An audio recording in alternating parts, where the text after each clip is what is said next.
Assalamualaikum warahmatullahi wabarakatuh.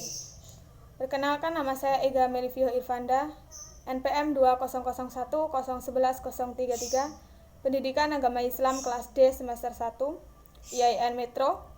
Di sini saya akan menjelaskan tentang struktur aliran linguistik materi bahasa Indonesia.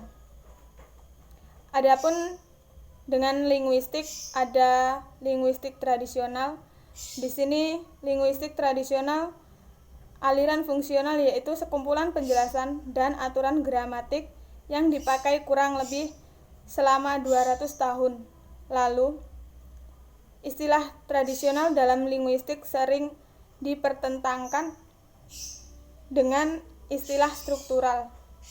Tata bahasa tradisional menganalisis bahasa berdasarkan filsafat dan semantik, sedangkan tata bahasa struktural menganalisis bahasa berdasarkan struktur dan ciri-ciri formal dalam bahasa Indonesia. Adapun ciri-ciri aliran tradisional sebagai berikut. Yang pertama ada linguistik zaman Yunani. Di zaman Yunani ini ada kaum Sofis. Kaum Sofis mereka terkenal karena melakukan kerja secara empiris dan secara pasti dengan menggunakan ukuran tertentu. Mereka membeda-bedakan tipe-tipe kalimat berdasarkan isi dan makna. Ada Plato, yaitu orang pertama yang membedakan kata dalam anoma dan rema.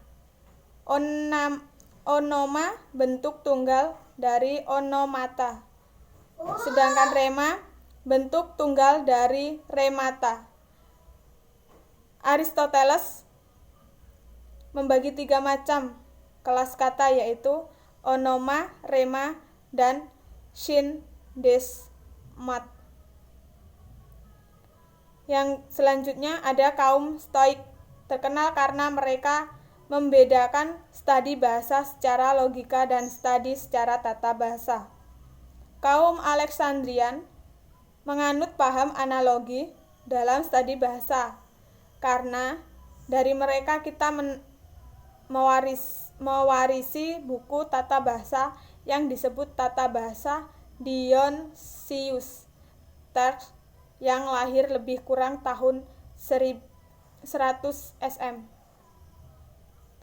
Yang kedua, zaman Romawi. Studi bahasa pada zaman Romawi merupakan kelanjutan di zaman Yunani. Tokoh-tokoh zaman Romawi antara lain Varro dan De Lingua Latina. Di sini ada etimologi. Etimologi adalah cabang linguistik yang menyelidiki asal-usul kata beserta artinya. Lalu institutiones gramatik atau tata bahasa Prisia. Buku tata bahasa Prisia terdiri dari 16 jilid mengenai formologi dan 2 jilid mengenai sintaksis. Yang ketiga, zaman pertengahan.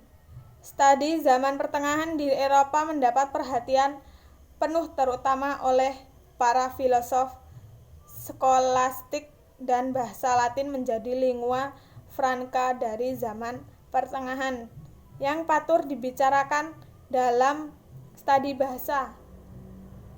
Antara lain kaum Modistai masih membicarakan pertentangan antara fisis dan nomor dan pertentangan antara analogi dan anomali. Nah, selanjutnya zaman Renaissance.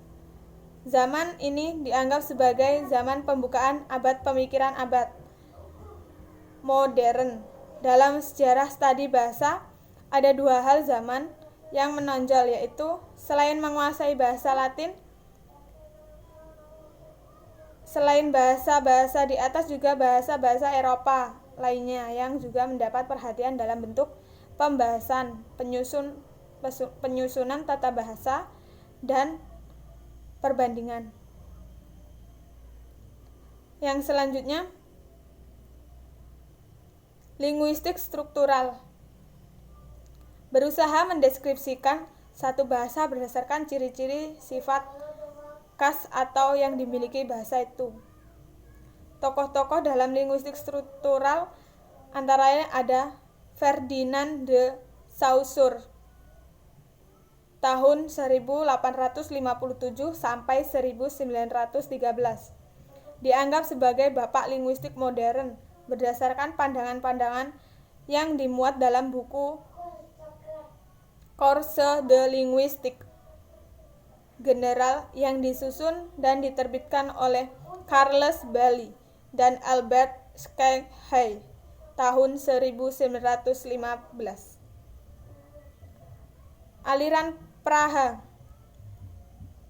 Aliran ini terbentuk pada tahun 1926 atas prakarsa salah seorang tokohnya, yaitu Willem Matthesius. Yang terakhir ada linguistik transformalis. Di sini ada beberapa model dalam tata bahasa atau linguistik transformasi. Tata bahasa ini transformasi lahir dengan buku Noam Chomsky berjudul Sintaktik Struktur tahun 1957. Ada juga tata bahasa tersebut harus berbentuk sedemikian rupa, sehingga istilah yang digunakan tidak berdasarkan pada gejala tertentu. Tata bahasa kasus pertama kali diperkenalkan oleh Charles J. Fillmore dalam karangannya berjudul The Case for Case tahun 1968. Dari sini penjelasan saya tentang struktur aliran linguistik atau sejarah aliran linguistik. Apabila ada kesalahan saya mohon maaf.